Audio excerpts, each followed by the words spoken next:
Bismillahirrahmanirrahim.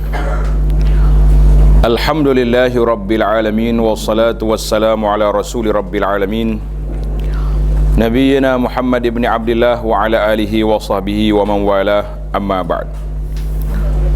Alhamdulillah, kita teruskan pengajian kita dalam kitab Sunnahmu Amalanku. Pada pagi yang berbahagia ini kita belajar muka surat 72, solat sunat istikharah. Solat sunat istikharah. Ni ada orang ingat ke masyarakat kita ni bila sebut istikharah dia ingat nak kahwin je. Itu satu kesilapan fakta lah kan. Istikharah ni fi kulli syai, dalam semua perkara, bukan kata kahwin saja.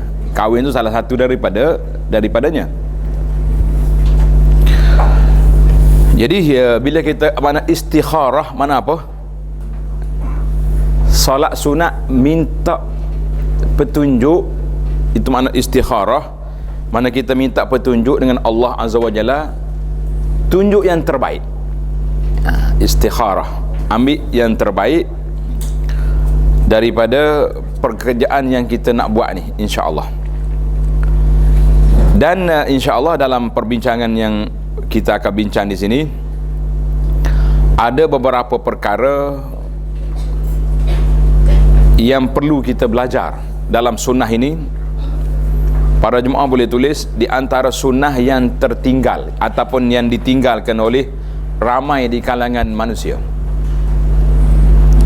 Karena itu apabila kita belajar sunnahmu amalanku, bermakna kita nak hidupkan balik amalan-amalan yang diajar oleh Nabi sallallahu alaihi wasallam. Nabi kita ni ajar banyak perkara, tetapi kadang-kadang kita ingat, kita lupa. Maka bila kita belajar, insya-Allah kita akan perbetulkan persepsi ataupun kefahaman kita tentang sunnah yang berkait dengan solat istikharah. Tengok muqaddimah dia, solat sunat istikharah. Rasulullah sallallahu alaihi wasallam mensyariatkan umatnya agar memohon petunjuk. Minta dengan siapa? Dengan Allah Azza wa Jalla dalam segala urusan hidup. Dan ditetapkan pilihan yang terbaik dalam urusan-urusan tersebut. Semua benda yang kita nak buat, biarlah kita istikharah. Mana minta petunjuk, pedoman, minta Allah Ta'ala beri kepada kita yang terbaik. Yang terbaik itu kita tengoklah. Kadang-kadang dalam kepala kita yang terbaik lain, tapi Allah pilih lain, kita tak tahu kan. Jangan kata Tuhan tak bagi apa yang aku nak, sebenarnya dia sudah bagi. Maka jangan kita berkira dengan Allah Azza wa Jalla dengan perkiraan kebiasaan yang kita kira. Jadi ada kalanya Allah beri yang lebih baik, tapi kita tak perasan, tak sedar. Mungkin selepas 5 tahun kemudian barulah kita rasa, Masya Allah, ini rupanya hikmah yang Allah Ta'ala beri kepada aku kan. Masa tu kita ferahlah tak dapat, tapi ada hikmah dia. Nabi SAW mengajar solat sunat istikharah sebagai pengganti kepada kebiasaan amalan jahiliyah. Orang jahiliyah dulu amalan dia sangat disiplin. Ada benda yang kita kena puji jahiliyah ni, dia disiplin. Dia apa? Bila dia nak berjalan ke mana-mana, dia akan keluarkan anak panah dia panggil azlam. Anak panah dia campak. Kalau jatuh melentang gini, boleh pergi, tak boleh pergi. Kalau jatuh gini, ada dia punya bacaan dia kan. Mana orang jahiliyah, dia ada cara sendiri. Sama ada melalui anak panah, busur panah, ataupun melalui mangkuk-mangkuk bekas ni. Adalah bila letak macam ni dia jadi gini. Zaman kita hari ni kadang-kadang ada juga macam tu. Nah, jahiliyah kita ni ada kalanya dia pergi tanya bomoh-bomoh, dukun-dukun. Pak dukun, saya mahu travel pada hari sekian-sekian. Dukun pun ambil dia punya mangkuk tengok. Hui, hari ni panas ni. Habis kamu kena keluar ikut pintu dapur. Orang tunggu nak bersalam kat luar tak ada, tiba-tiba kereta keluar belakang dia. Ini berlaku. Jahiliah dulu dia balik tak boleh keluar, tak boleh masuk ikut ni, kena masuk ikut macam-macam dia punya kefahaman. Tapi bagi kita umat Islam ni, kita ada cara sendiri yang telah diasuh, dia didik, diajar oleh Nabi sallallahu alaihi wasallam, maka tinggalkanlah amalan-amalan jahiliah. Ada satu lagi, dia tak panggil fatwa, dia panggil petua. Petua tahu. Petua lain dengan fatwa, kan? Fatwa itu mufti yang keluar. Kalau petua, orang tua, petua itu nama dia. Itu dia panggil petua. Maknanya orang tua yang keluar pandangan. Kalau kita sini siapa yang paling tua, itu petua dia tu kena pakai lah. Nah, ada dalam buku-buku, dalam kitab-kitab yang pelik-pelik ni, dia ada semua. Nak tanam pokok kena hari apa, nak naik rumah ada apa, nak baiki rumah apa, nak masuk rumah kena ada. Kita kata itu ada sebahagiannya termasuk dalam naz'ah. Naz'ah ni mana orang panggil cuitan jahiliah tu masih ada lagi. Tak boleh. Orang nak buat rumah tak boleh, kena hari sekian. Nak kahwin anak sama juga. Tengok kalau musim cuti nanti, cuba tengok ada hari tertentu sampai 10 tempat kita dapat jemputan. Patutnya 2 minggu, 10 hari, minggu cuti sekolah ni tak payah masak kat rumah dah, hari-hari ada. Ya. Ni tak ni. Hari ni sampai 5-6 tempat, sebab hari ni sudah ditanya. Hari ni hari baik. Anak kadang-kadang duk fikir nak suruh pelajar student kita ni pergi tunggu dekat mahkamah syariah. Kalau mari orang nak kelahi, tanya dulu. Masa kamu kahwin dulu, tanya siapa hari apa nak kahwin, siapa kelahi sampai pergi mahkamah ni, kan? Ada kefahaman. Kita tak tahu takdir Allah SWT, kan?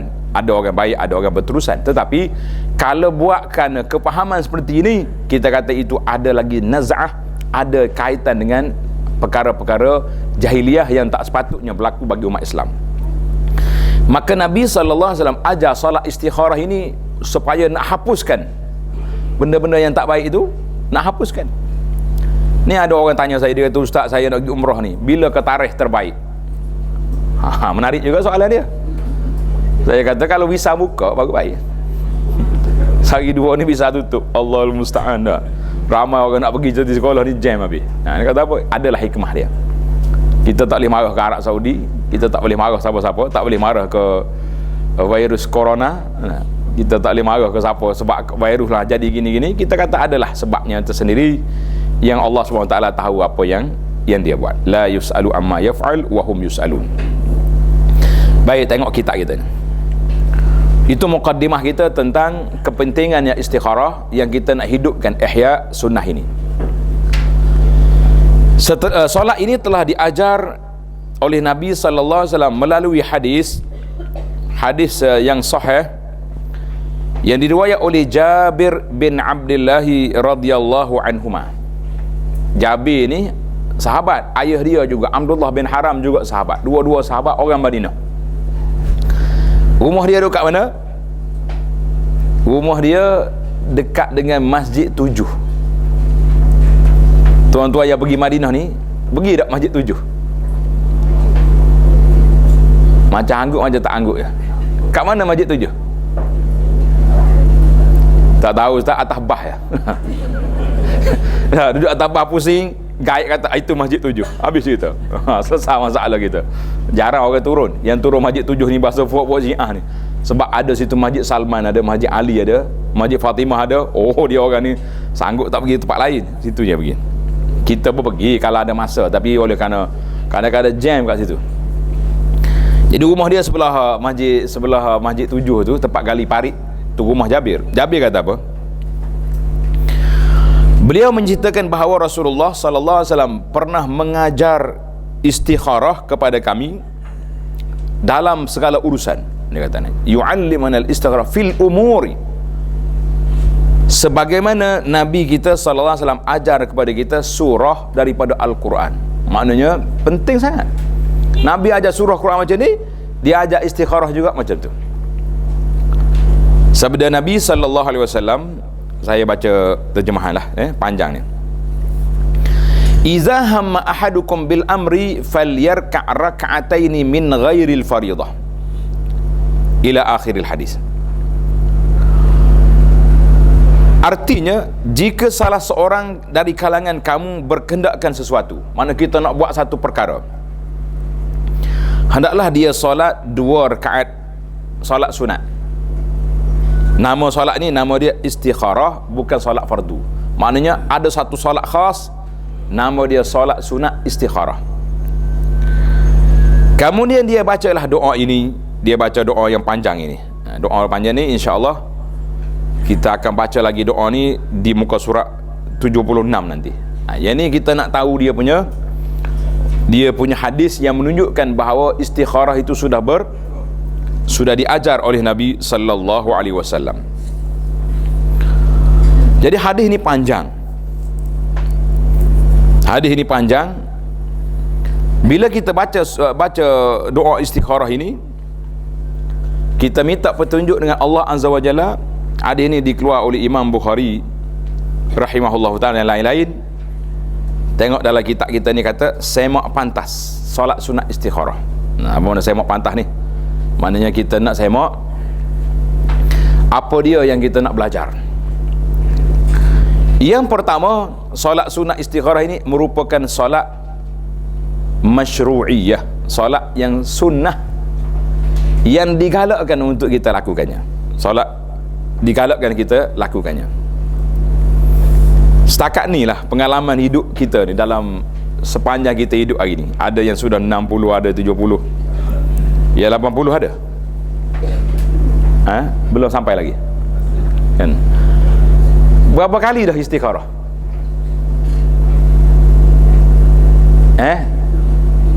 Adakah tidak yang belum pernah istikharah seumur hidup? Ada lagi tak mengaku dari hari ni. Nak mengaku takut orang tengok. Saya pun tak suruh mengaku, tak. Cuma nak suruh jawab, masing-masing jawab. Masya Allah, tabarakallah, sunnah sabitah, yang sabit dari Nabi SAW. Aku tak pernah buat sekali. Masya Allah, tabarakallah. Rugi tak rugi? Sebab satu sunnah ini ditinggalkan. Karena ada seorang ulama dia tulis as-sunan al-mahjurah, beberapa amalan sunat yang ditinggalkan oleh orang. Bukan orang tak nak, mungkin sebab tak tahu atau tak jadi budaya. Tak jadi satu budaya kita masyarakat. Di antaranya solat istikharah. Jarang orang solat istikharah bila nak buat keputusan yang besar-besar. Keputusan kecil-kecil tak perlu istikharah. Aku nak pergi pagi ni nak beli ikan patin ke ikan bawal, itu tak payah istikharah tu. Salah beli pagi ni, pagi esok pergi pula kan.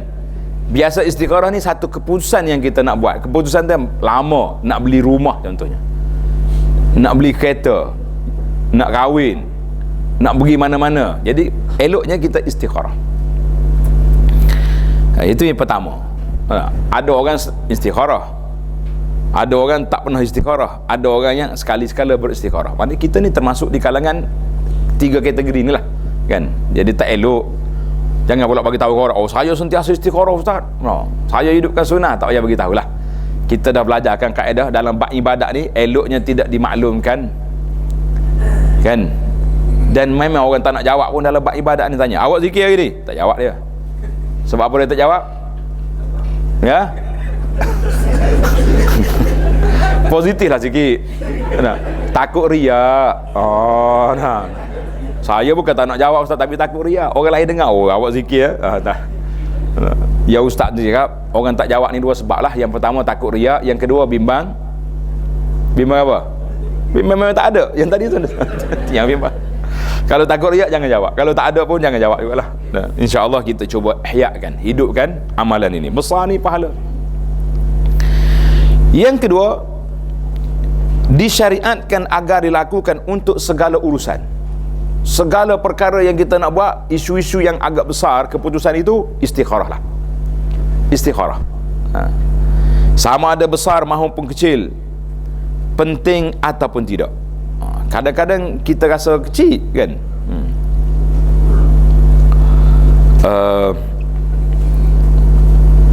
Seorang ulama dikata apa? Kata Ibnu Hajar. Ibnu Hajar ini ulama besar dalam bidang hadis. Dia kata apa?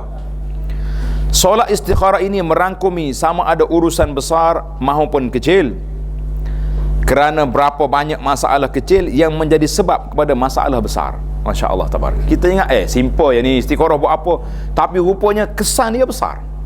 Kesan dia besar. Maka kita tanyalah istikharah. Istikharah ni adalah dia punya mekanisme yang saya akan tunjuk dalam perkara yang keempat tadi, empat nanti insya-Allah. Itu kata Ibnu Hajar. Namun dalam menunaikan kewajipan, tulis ini kaedah beramal dalam bab nak tunai kewajipan. Contohnya, aku hari ni nak solat di masjid ke di rumah? Istikharah ke tak? Tak perlu istikharah. Ada pula, Allah maaf lah ustaz, saya tak pergi masjid hari ni sebab saya istikharah tadi tak nampak. Ini mana ada macam ni? Tak ada istikharah lagu tu. Tak berlaku. Dalam bab perkara ibadat, tidak ada istikharah. Mesti kena buat ikut peraturan sunnah Nabi SAW. Dalam bab meninggalkan perkara yang diharamkan, ada dua akaun aku ni, satu riba, satu tak riba. Istikharah pula nak tukar riba kepada syariah. No, tak ada istikharah itu. Pergi tukar terus je. Nanti mari dia punya bonus sikit. Menyesal pula kita. Kita kata jangan menyesal. Allah kata apa? Nabi kata apa? Man taraka lillahi syai'an awadahullah. Siapa dia tinggal benda ni kerana Allah, Tuhan ganti yang lebih baik, insya-Allah. Ni ada kawan kita ni, ustaz, dia kata saham ni kalau kita pindah ke Islami rendah. Kalau hak ni tinggi dia punya peratus, kita kata tinggi pun berapa hari kau nak makan. Masuk dalam kubur yang haram tu memang kena berat kita. Jadi ini tak perlu istikharah. Cuma kalau istikharah pula nak tukar pergi ke syarikat mana? Syarikat mana yang lebih Islami, lebih baik, itu boleh kita nak buat. Tapi nak tukar daripada haram ke halal, tak ada istikharah. Itu kaedah. Melakukan amalan sunnah dan meninggalkan perkara yang makruh, meninggalkan perkara yang bid'ah, itu tak perlu istikharah. Saya duk zikir macam ni, sedap dah zikir ni, rasa selesa dah. Tiba-tiba ustaz ajar pula zikir daripada Nabi SAW. Nak istikharah ke tidak? Tak payah istikharah, pakai tukar terus ya, kan? Sukar. Pengalaman saya duk ajar masyarakat kita ni supaya zikir lepas solat ya, yang paling simple sekali, supaya ambil yang warid, yang maksud daripada Nabi SAW. Bukan main susah nak tukar. Ada imam yang cuba tukar, makmum pula menentang. Dia kata dah bertahun-tahun dah imam baca ni, engkau pergi tukar yang ni pula. Imam cakap yang ni tu riwayat sahih daripada Nabi, sahih tak sahih pun buat yang tu juga. Masya Allah tabarakallah. Ini tak payah istikharah, pakai tukar je. Apa yang kita nak buat?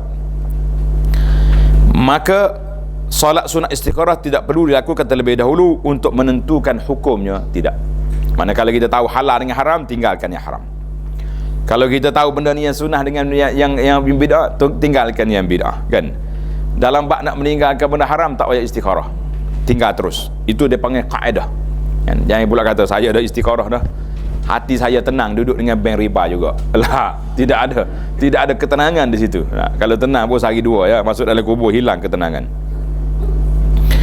Yang ketiga, tak ada je. Yang ketiga, dilakukan dengan 2 rakaat di luar solat fardu.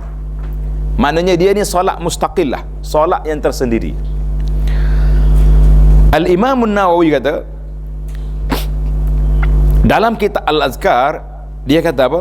Jelaslah bahawa solat istikharah ini terlaksana dengan didirikan melalui 2 rakaat solat sunat rawatib. Solat sunat rawatib pun boleh dah. Solat tahiyatul masjid dan solat-solat sunat yang lain. Solat sunat yang lain. Maknanya kalau kita selepas solat fardu, kita pun solat sunat ba'diyah, kan? Boleh je kita niat lepas pada solat tu kita terus baca doa istikharah. Ini kata siapa? Kata Imam Nawawi. Boleh. Kata imam lain pula, Al-Iraqi kata, kalau kita tengah solat dah, masa tu kita tak fikir lagi, tengah duk fikir duk solat sunat duha, tiba-tiba teringat nak pergi satu tempat, nak travel ke nak beli, boleh je. Iraqi kata boleh je kamu lepas pada solat tu terus je doa istikharah. Dia kata boleh. Tapi ada juga bantahan-bantahan daripada ulama lain, dia kata eloknya niat teruslah. Lepas waktu duha tu ambil lagi 2 rakaat sunat istikharah, sebab yang kita nak buat ni keputusan yang agak besar, dan juga penting. Maka kita ambillah solat sunat istikharah pada saat itu. Jadi maksud Imam Nawawi rahimahullah ta'ala, jika keinginan terhadap sesuatu itu muncul ketika hendak mengerjakan solat selain daripada solat istikharah, maka terhasillah maksudnya dengan solat yang tersebut. Jadi pandangan Imam Nawawi ini lebih lega kan, lebih luas, lebih menyenangkan kita lah. Dia kata sebab perkara ini sudah boleh kita buat, maka jadilah kita buat di situ. Baik, perkara yang keempat, ini kaedah. Dia punya kaedah cara kita nak beristikharah. Istikharah tidak dilakukan ketika ragu-ragu. Contohnya kita nak beli kereta Toyota ke apa-apalah nama dah. Kereta 2 jenis kereta ni, nak beli yang mana satu ni? Allahu Akbar. Ya Allah, tunjuklah kereta Toyota ke Nissan contohnya dah. Tak ada macam tu. Lepas pala solat, pak, mari gambar kereta Toyota depan. Beli ni. Dia kata istikharah ini penting ni, poin ni. Sebab kadang-kadang kita ada orang tu kata saya ustaz 5 kali dah istikharah, tak nampak apa-apa. Dia kata istikharah ni la takunu fi halit taraddud, bukan waktu kita masih lagi ragu nak buat yang mana satu, tidak. Sebab apa? Sebab Nabi kita sallallahu alaihi wasallam bersabda, idza hamma ahadukum bil amri, kalau kamu sudah nak buat satu benda, artinya macam mana cara? Tengok nota di bawah. Ini kitab. Doa istikharah sendiri menunjukkan hal tersebut. Mana? Kita dah pilih satu benda. Jika seorang Muslim ragu dalam sesuatu perkara, kan? Kita ragu dalam satu perkara, dia hendaklah terlebih dahulu menentukan salah satu daripada beberapa pilihan yang ada dalam perkara tersebut. Mana kita kena tentu dulu, kena buat secara manual dulu, ambil satu-satu. Kalau kereta, tengok katalog dia 5 jenis depan kita. Yang ni kelebihan dia apa dia, yang ni kelebihan dia apa, yang ni kelebihannya, kekurangannya macam mana. Contoh di sini, contohnya ada 2 orang calon isteri yang menjadi pilihan. Jangan marah, ni contoh ini untuk anak-anak ni. Ayah dia jangan cari pasal. Maka dia perlu terlebih dahulu membuat pilihan penilaian secara zahir dari segi kesesuaian dan sekufu dengannya. Sekufu tu orang panggil setarah lah, kan? Sekufu. Kemudian beristikharah untuk perkara yang telah dipilih, iaitu yang tersembunyi daripada penilaian zahirnya. Tersembunyi yang zahir. Contohnya macam ni.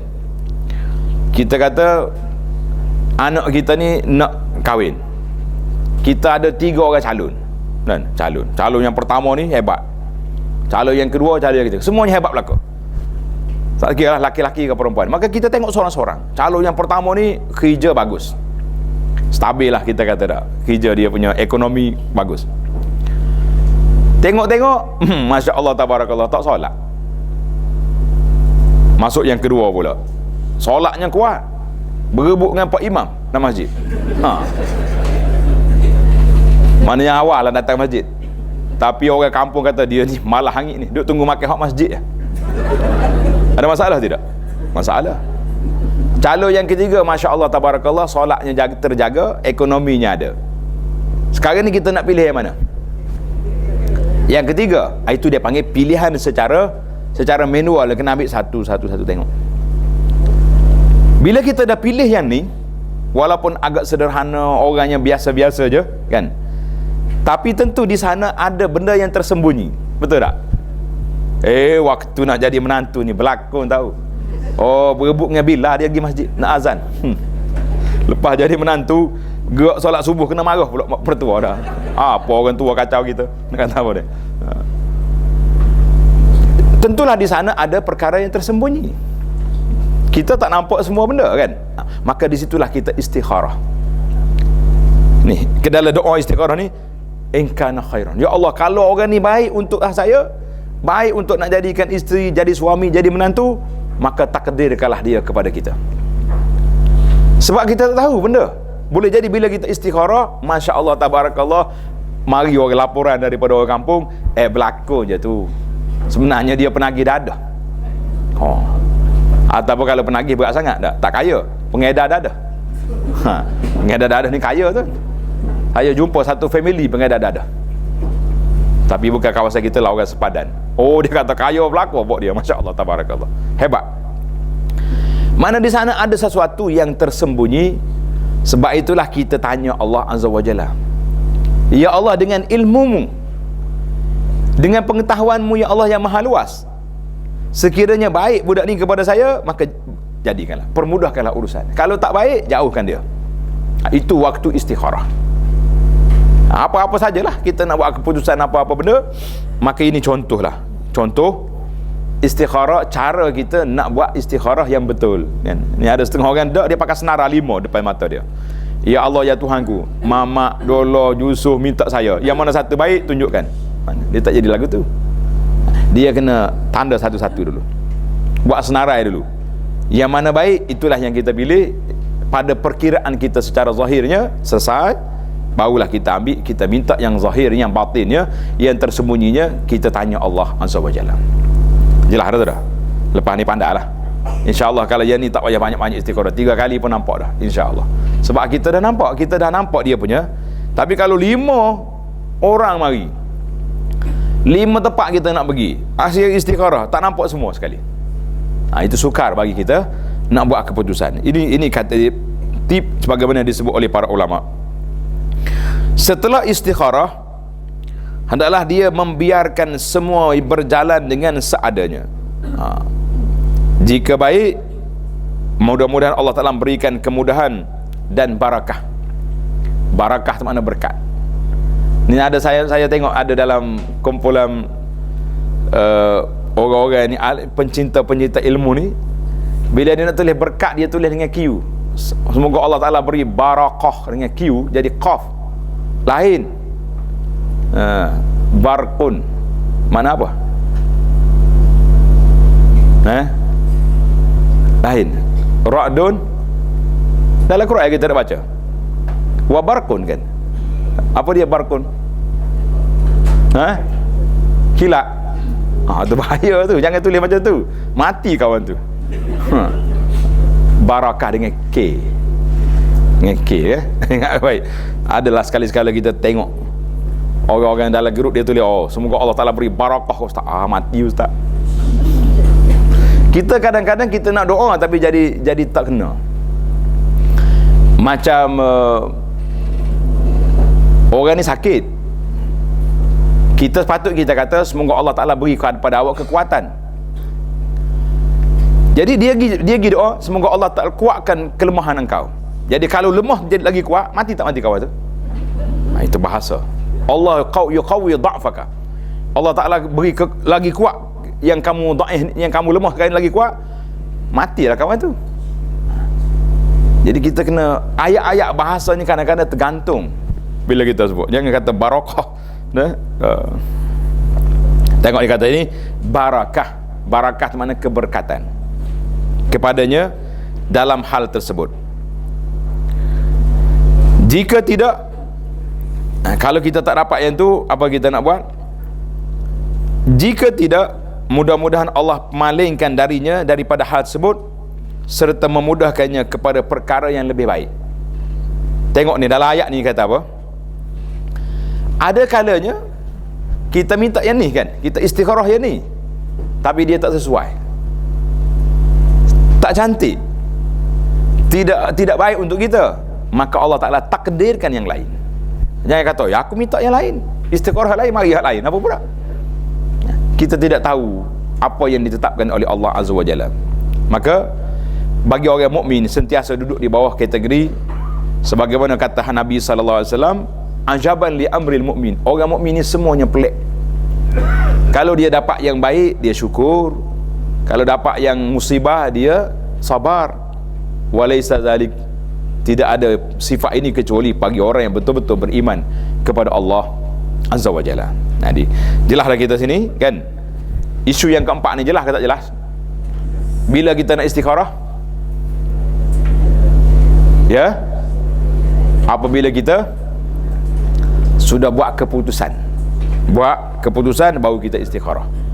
Jangan awal-awal lagi lah. Ini dapat maklumat apa-apa tu Allahu akbar selalu dah. Tak kaji, tak apa dulu. Kaji dulu. Baik, kita pindah kepada isu yang kelima.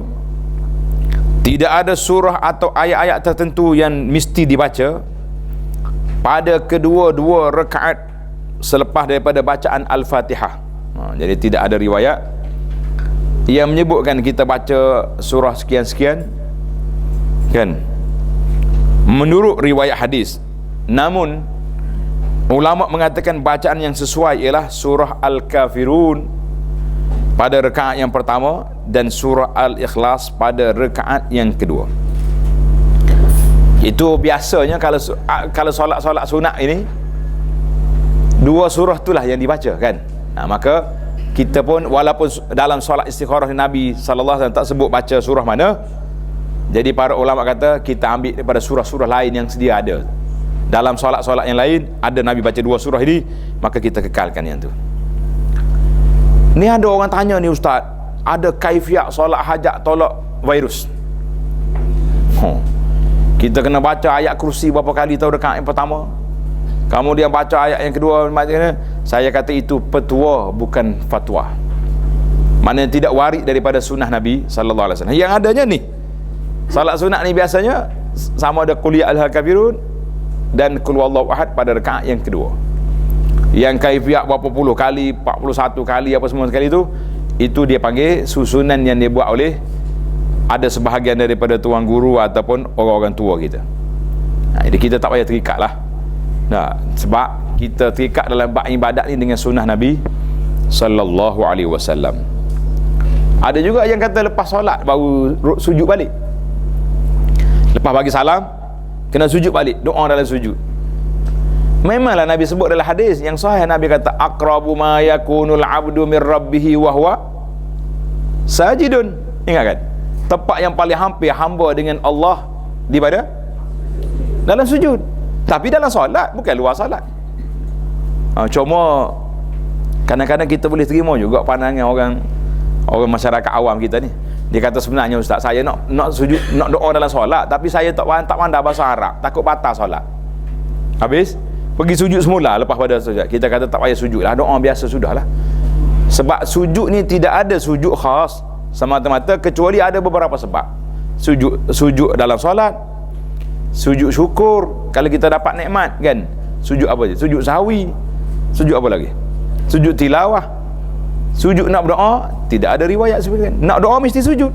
Tak, Nabi kata sujud dalam solat, itu waktu berdoa kita. Sepatutnya di situ. Jadi banyak benda-benda yang bila kita pergi kepada adat istiadat, kadang-kadang ada yang nampak tidak menepati sunnah Nabi sallallahu alaihi wasallam. Jadi dalam isu bacaan ini ada keluasannya. Cuma Al-Imam Al-Iraqi rahimahullah ta'ala dia kata lam ajid fi syai'in min turuqil hadis, tak ada mana-mana hadis yang menyebut tentang nama-nama surah yang mesti dibaca dalam solat istikharah. Jadi bolehlah kita baca surah yang kita hafal ataupun surah yang disebut di sini, insya-Allah. Isu yang seterusnya, masa pun laju je dia. Yang keenam, wa fihi, dalam yang keenam ini petunjuk Allah Subhanahu Wa Taala itu macam mana? Pilihan ataupun petunjuk Allah Azza wa Jalla terhadap perkara yang diingini seorang itu terlihat pada cara urusannya dipermudahkan dan diberi barakah padanya. Tanda. Ni ramai orang tanya ni. Dia kata kalau kita sudah solat istikharah, apakah tanda-tanda dia? Betul tak? Orang nak tunggu tanda selalu. Kalau kita rasa dah, kalau kita ada tanda, senangnya kita ambil air tok sini. Lepas istikharah, kalau air tu jadi hijau boleh pergi. Dah. Kalau air tu jadi kelabu tak boleh pergi. Tak ada macam tu. Macam-macam. Tengok ni. Di antara yang kita boleh kesan dan di antara isi doa kitanya, yassir, permudahkan dia. Wa yassirhu li, permudahkan. Maknanya urusan ini jadi mudah. Bila kita pergi tu, Masya Allah, lorong terbuka. Kita nak pergi minta, contohnya tadi isu nak cari menantu, pergi nak minta anak orang, mak dia buka pintu luas-luas. Dia kata, anak kak ni kerja apa? Adalah kerja, bukan tak ada kerja, sekian-sekian. Tak apalah. Solat ke tidak? Dia pergi tanya soalan yang kita nak dah. Alhamdulillah, anak kita didik daripada kecil lagi suruh solat kan. Dia kata, dia tanya soalan pula kemah. Yang perempuan pula kita tanya, tutup aurat ke tidak? Jadi Masya Allah, tabarakallah, Allah permudahkan urusan itu, tanda bahawa kita mendapat keberkatan dalam perkara tersebut. Jangan tunggu tanda mari, atau dia dipalingkan daripada perkara tersebut. Bila kita pergi, tak jadi. Ada je urusan tersebut. Ada seorang kawan saya, dia nak beli kereta, nak sungguh-sungguh dia, istikharah dia. Pagi nak pergi ambil kereta tu, dia pergi, kereta tu mati, tak tahu sebab. Saya tanya tuan dia, bateri ada? Bateri baru. Semalam saya start, molek-molek hidup, tak ada apa-apa. Hari ni mati. Sebab apa mati? Tak tahu. Dia pun tak dia beli. Dia tanya saya, betul ke tanda-tanda macam ni? Yalah, tanda tak baik dah tu. Kita beli kereta nak naik, bukan nak mati dah. Pergi-pergi mati awal pagi pula. Tak ada sebab pula tu. Lainlah kalau kita nak beli kereta buruk kan, kita tahulah kita akan nak repair. Ni tuan dia pun ready dah nak serah kereta, sebab dengan bateri baru dengan apa, tiba-tiba mati. Allahu Akbar. Itu di antara lah, wallahu alam, di antara petunjuk. Dan diberikan kemudahan padanya untuk memperoleh kebaikan walau di mana pun kebaikan itu berada. Jawapan istikharah bukan sebagaimana sangkaan sebahagian kita bahawa dia akan bermimpi. Ni ramai orang tanya ni, Ustaz, saya 3 kali istikharah tak mimpi lagi. Tak syarat, bukan syarat mimpi, itu syarat dia. Atau mendapat tanda tertentu tentang baik atau buruknya pilihan itu. Tidak semestinya demikian. Setiap orang berbeza cara mendapat petunjuk yang tersebut. Ini pengalaman sungguh seorang kawan saya ni, keluarga kita juga. Dia sudah istikharah, dia solat di Masjid Haram Mekah. Betulan dia sudah malam Jumaat dia pergi solat. Dia pun baca surah Al-Kahfi malam Jumaat. Habis surah Al-Kahfi, orang azan. Dia pun berhenti bacaan. Belek lepas pada surah Kahfi, surah apa? Surah apa? Maryam. Kebetulan budak yang dia nak kahwin tu nama Maryam. Dia tanya, "Kaif hadha?" Ini tanda Tuhan bagi? Kata, "Ya Allah dah tu. Dah memang munak dengan dia. Pakai jadilah." Alhamdulillah. Dia adalah kadang-kadang kebetulan. Jangan pula hari-hari baca Al-Kahfi nak tunggu orang azan Isya ni. Ada, jadi kita kata berbeza-beza. Setiap orang tu pengalaman dia masing-masing. Kalau ada orang istikharah, masing-masing pengalaman. Jadi kalau kita kata nak, yang pentingnya ini dipanggil insyirahus sadr, insyirah as-sadri. Tengok ni. Yang ketujuh, pilihan paling kuat di hati. Di hati kita nak yang mana? Jika seorang telah menunaikan solat istikharah, dia hendaklah mengikut pilihan yang paling kuat dirasakan dalam hatinya. Hati dia tenang yang mana? Sama ada pilihan tersebut disukai ataupun tidak. Mana kita minta petunjuk, Tuhan tunjukkan ni baik tak baik. Tiba-tiba lepas istikharah kita rasa tak baik benda ni, tak apa, tak tenang kita. Tapi kita nak, maka akurlah kepada keputusan yang kita rasa tak tenang tadi, walaupun menyalahi pilihan kita yang asal. Sebab di sana ada benda rahsia yang Allah sembunyikan dari kita sekarang. Seorang ulama nama Ibnu Az-Zamlakani, tulis tu, dia tulis, tak ada Ibnu tu, ada Ibnu Az-Zamlakani. Ada tertinggal lah tu. Orang juru taib pun terkejut, nama ni tak aja dengar ni. Dalam kita Arab je ada. Nanti kita baiki. Dia kata apa?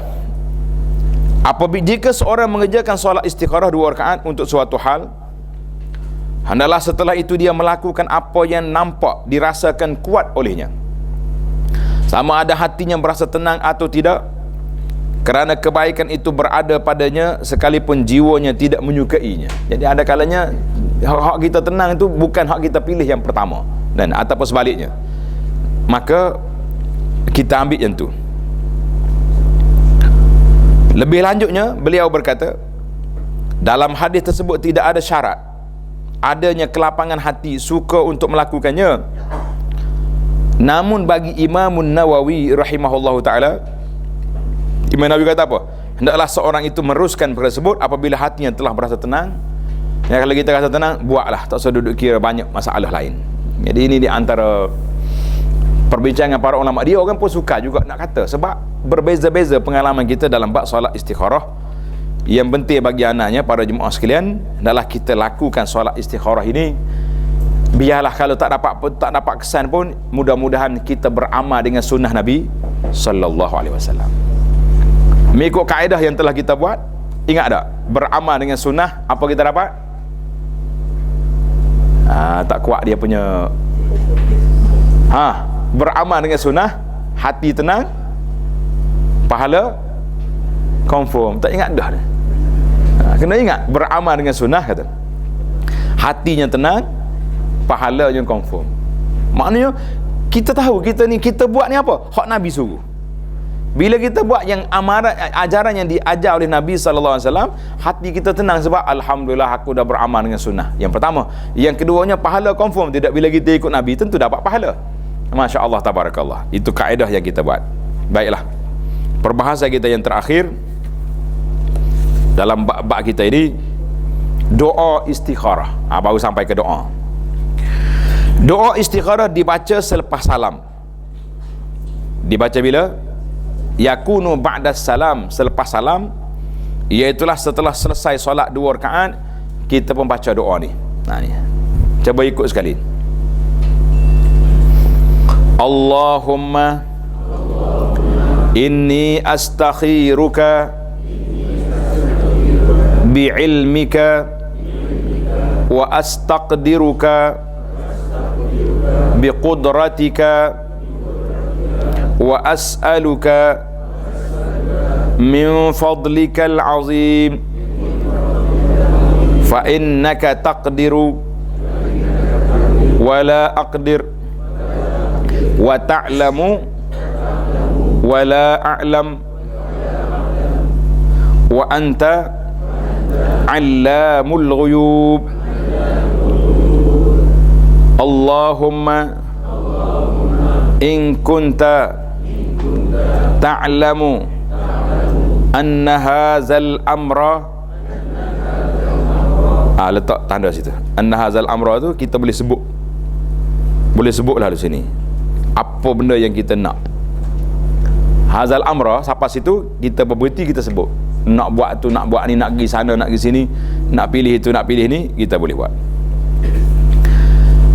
Khairun li fi dini wa ma'ashi wa aqibati amri. Au qala tu jangan baca, itu riwayat dia. Tu au qala tu tolak lepas pada qala tu sengkang, kita sambung balik ajili amri wa ajilihi. Jadi sengkang tu duduk di lepas pada amri yang pertama tu. Au qala tu jangan kata dah. Takut jadi macam qalu inna lillah tu lah. Wa inna ilaihi raji'un. Jadi qalu tak perlu kata dah. Jadi kita kata ni. Tengok balik. Wa aqibati amri ajili amri wa ajilihi. Gitu. Faqdurhu li wa yassirhu li summa barik li fi wa in kunta ta'lamu anna hadzal amra syarrun li fi dini wa ma'ashi wa aqibati amri ajili amri. Kita tolak balik. Au qala tu tolak balik. Fi ajili amri wa ajilihi fasrif anni wasrifni anhu waqdur liyal khaira haitsu kana thumma ardini bihi. Ada tinggal itu, summa ardini bihi. Bihi tambah ba ha. Bihi ba ha. Baik. Qala wa yusammi hajatu, tu jangan baca. Yusammi hajat maknanya namakan hajat. Tengok kita baca terjemahan lah. Saya takut duk bawa kitab ni ke duk main mengejah ni pula. Tak, setengah jam tak habis lagi doa ni. Kita baca ikut Melayu. Artinya, ya Allah, sesungguhnya aku memohon petunjuk kepadamu dengan ilmumu. Ni kita minta dengan ilmu Allah Ta'ala. Ilmu kita ni setakat tu je, setakat yang kita boleh cari secara zahirnya saja. Tapi ilmu Allah Ta'ala mengatasi segala-galanya, kan? Aku memohon ketetapan dengan kekuasaanmu. Aku memohon keruniaanmu yang sangat agung. Sesungguhnya engkau maha berkuasa sedangkan aku tidak berkuasa. Engkau maha mengetahui sedangkan aku tidak mengetahui. Dan engkaulah yang maha mengetahui segala perkara yang gaib. Itu muqaddimah dulu. Muqaddimah kita puji Allah Azza wa Jalla, kita nyatakan kelemahan kita. Lepas ni baru kita nak minta hak kita nak. Itu cara berdoa yang diajar oleh Nabi SAW. Kita berdoa dengan kita mula dengan puji Allah dulu, kemudian baru masuk kita. Ya Allah, jika engkau mengetahui, ingat baik, jika engkau mengetahui bukan maknanya Tuhan tak mengetahui, cuma kita nak minta dengan pengetahuan Allah. Itu maksud dia. Ni ulama bahapannya in kunta ta'lam, kalau engkau tahu. Adakah Tuhan tak tahu? Bukan makna macam tu. Dengan mana in kunta ta'lam, ya Allah, dengan pengetahuanmu ya Allah, kan, bahawa urusan ini baik untuk diriku. Tengok, kita minta lengkap untuk diriku, agamaku, kehidupanku, dan kesudahan urusanku, sama ada sekarang atau akan datang. Tu yang kita tolak tu, kan? Yang ada tambahan tu, ajili wa ajili, sekarang ataupun masa depan. Tengok, lengkap kita punya permohonan. Maka tetapkanlah ia bagiku dan mudahkanlah ia untukku, serta berkatilah ia. Masya Allah, tabarakallah. 3 benda kita minta. Kalau benda terbaik, takdirkan untuk aku. Yang pertama. Yang kedua, permudahkan urusanku. Yang ketiga, berkat. Kita ni kalau Tuhan bagi benda tapi tak berkat, ada faedah? Menyusahkan kita, kan? Ini. Ya Allah, jika engkau mengetahui, maksud jika engkau mengetahui ni, mana di bawah pengetahuanmu ya Allah, kan? Bukan mana Tuhan tak tahu. Kita ingat bahawa urusan ini buruk untuk diriku, sebaliknya pula. Jadi ada ulama kata, in kana hazal amru ni, sekiranya urusan ini ni, tengok di naik semula kata ya Allah tu, jika engkau mengetahui bahawa urusan ini, di situ tanda, letak situ, boleh sebut apa? Sebut hajat yang kita istikharah tu. Jumpa tempat, tanda situ, boleh sebut situ. Ya Allah, sekiranya engkau mengetahui bahawa urusan ini, sekali yang kedua ni, urusan ini, urusan kita nak sebut tadi lah, boleh sebut selalu situ. Urusan ni, urusan travel, urusan nak beli rumah, urusan nak berjalan, urusan nak buat apa-apa ni, buruk bagiku, buruk bagi agamaku, kehidupanku dan kesudahan urusanku ini, ataupun dalam waktu yang terdekat.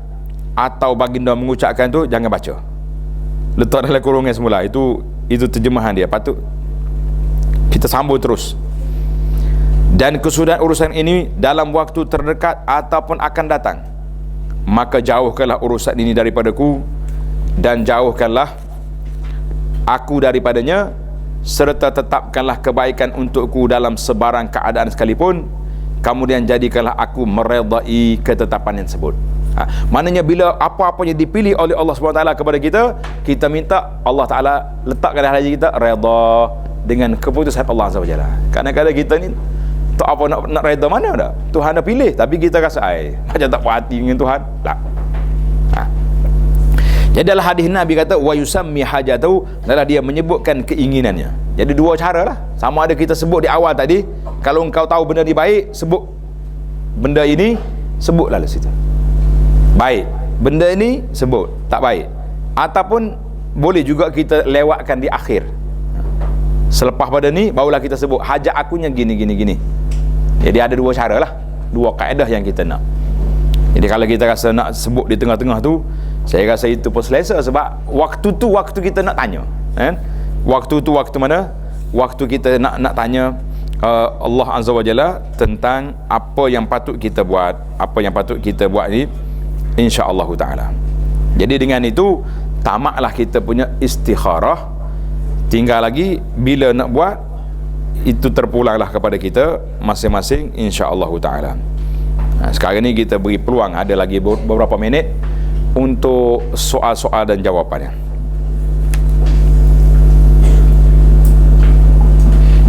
Kalau tak ada, saya nak tanya ni. Cepat. Ustaz tanya ke murid tanya? Dia dua tu atas dunia ni. Nah, kalau tidak anak murid tanya, ustaz kena tanya. Ya, sila.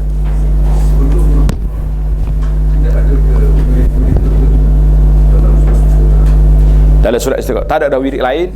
Zikir tak adalah. Eloknya kita mula dengan kaedah berdoa lah. Kita bismillah, kemudian kita baca selawat, alhamdulillah, Allahumma salli ala Muhammad wa ala Muhammad, barulah kita Allahumma inni astakhiruka. Jadi muqaddimah doa tu jangan lupa lah, bila pun itu kena ada, kecuali dalam solat. Kalau kita berdoa dalam solat tak perlu muqaddimah. Contohnya kita tengah sujud, kita nak minta apa-apa, tak payah kata alhamdulillah wassalatu wassalam. Sebab solat tu package daripada takbir sampai salam, semuanya kita sudah, kalau sesuai lah kita kata dalam bahasa internet sekarang ni, sudah connecting. Ya, bila sudah connect tak payah password lah. Betul tak? Itu bahasa mudah. Tapi kita dengan Allah Subhanahu Wa Taala tu, kita kena beradab lah kan. Tapi adab peraturannya tidak. Tapi kalau di luar solat, kita mesti mula dengan apa? Bermula dengan bismillah, alhamdulillah, wassalatu wassalam ala rasulillah, barulah kita minta. Kalau kita boleh tawassul dengan nama-nama Allah Taala yang maha tinggi, yang asmaul husna, itu lagi baik. Ya. Sila.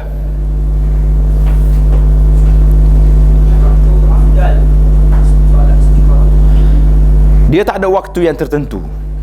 Boleh jadi kita teringat nak buat benda ni, dah waktu kita tengah malam. Maknanya kalau kita boleh ambil waktu yang mustajab doa, itu lebih baik. Contohnya waktu 1/3 malam, kan? Waktu tu waktu Allah Taala berfirman, hal min mustaghfir, ada orang beristighfar, ada orang bertaubat, ada orang yang berdoa aku nak mustajabkan. Itu cantik. Maknanya kita bila-bila je kita teringat, tak kira. Yang penting jangan waktu larangan lah. Sebab waktu doa istikharah ni bukannya segera masa tu juga, kena tahu. Kalau kita baru ingat dekat nak maghrib dah, tunggu lepas maghrib. Ingat lepas subuh, tunggu waktu duha. Sekejap ya masa pun. Ya, sempat lagi kita kaji-kaji dulu. Dah, menua dulu. Benda ni baik tak baik, boleh kaji dulu. Jadi satu lagi tip, waktu mustajab ni bila? Sekarang ni orang duk sebar kan. Dia sebar kata-kata Imam Syafi'i. Aku dengar 5 waktu mustajab doa. Malam ni. Kadang-kadang orang duk sebar tu saya gora juga. Awak duk sebar ni, awak doa ke tak? Dia kata belum lagi, sebar-sebarlah dulu. Dia sebar je, doa tidak. Satu lagi tip waktu mustajab doa, insya-Allah taala, waktukah hati kita betul-betul nak masa tu. Waktu hati kita khusyuk. Sebab itu orang yang berhajat, kalau dia berdoa, akrab, lebih hampir kepada qabul daripada dia suruh orang berdoa. Kita ni waktu kita berhajat sungguh-sungguh, kita angkat tangan, kita minta dengan Allah Ta'ala. Dari mana lahirnya permintaan itu? Dari mana? Dari lubuk hati kita, dengan air mata kita. Ni pergi jumpa ustaz, tolong doa dengan saya masalah. Ustaz pun tak apa, boleh doa tak? Letak dalam poket. Ustaz nak doa, buka dulu tengok. Kalau banyak sikit, panjang sikit. Kalau tidak, bukan semua ustaz lah, ada ustaz yang ikhlas, insya-Allah taala. Jangan kata dia kata Abu Anas tak ada pengalaman ke tu dah. Lepas tu saya didik pelajar-pelajar saya ni, kalau orang berhajat kan, mari nak minta tolong doa, kalau dia bagi duit jangan ambil. Dah lah dia susah hati, dah lah dia sakit, dia berhajat, kita pergi ambil duit dia pula, subhanallah. Kalau dia nak sedekah betul-betul, masuk dah tabur masjid. Sebab di antara kan ada riwayat yang mengatakan dawu mardakum bisadaqah, ubatilah sakit kamu tu dengan sedekah. Ada. Itu di antara kelebihan. Ada seorang ni sakit, ni saya nak kempen untuk Ajino sikitlah. Nak bagi kredit sikit hari ni. Ada orang ni sakit. Habis ubat dia pergi. Cari ubat tak ada. Dia pergi jumpa dengan tuan Syekh. Syekh, saya dah cari semua tabib dalam kampung dan negeri kita ni tak dapat. Ada tidak cara lain yang Allah Ta'ala boleh berikan kesembuhan kepada saya? terutamanya penyakit-penyakit quruh ni, penyakit-penyakit kulit, penyakit-penyakit yang pelik-pelik ni. Syekh tu kata, aku nasihatkan kepada kamu, mau pergi di tempat negeri kampung yang tak ada air. Yang tak ada air, kamu pergi gali telaga situ. Berapa satu telaga berapa? Oh, murah sangat-sangat. Mungkin gali telaga situ, kemudian insya-Allah bila keluarnya mata air ni, rahmat Allah Taala keluar, orang kampung duduk minum air, mereka doakan, insya-Allah penyakit akan sembuh. Itu pengalaman lapar tua ni, tidak kata daripada sunnah, tidak, tapi berdasarkan. Maka orang ni dia pun pergi, dia cari kampung yang tak ada air, dia pergi gali telaga, dia kata alhamdulillah bariat, sembuh penyakit dia dengan sebab yang tersebut. Nah, kita hari ni banyak ke penyakit-penyakik tak tahu apa ni. Nah, gali telaga banyak sikit, tak cukup satu telaga, dua. Mana? Dua telaga banyak. Ni tabur jihad kita banyak, tabur telaga ada, tabur ni ada, masuk je dalam tu, jangan fikir. Nah, bagi senyap-senyap ya. Tak usah duk iklan lah. Nah. Setengah kita ni dia iklan nama sekian-sekian nama telaga tu. Kata tak payah tulis telaga ni dihadiahkan oleh fulan, doakan untuk dia. Kita penganjur tu tulis, jangan kita minta doa. Kita bila kita beri benda dengan orang, jangan minta. Dalam surah yang kita baca pagi Jumaat, innama nut'imukum liwajhillah la nuridu minkum jazaan wala syukura. Kami beri makan kepada kamu kerana Allah, aku tak minta balasan, tak minta terima kasih.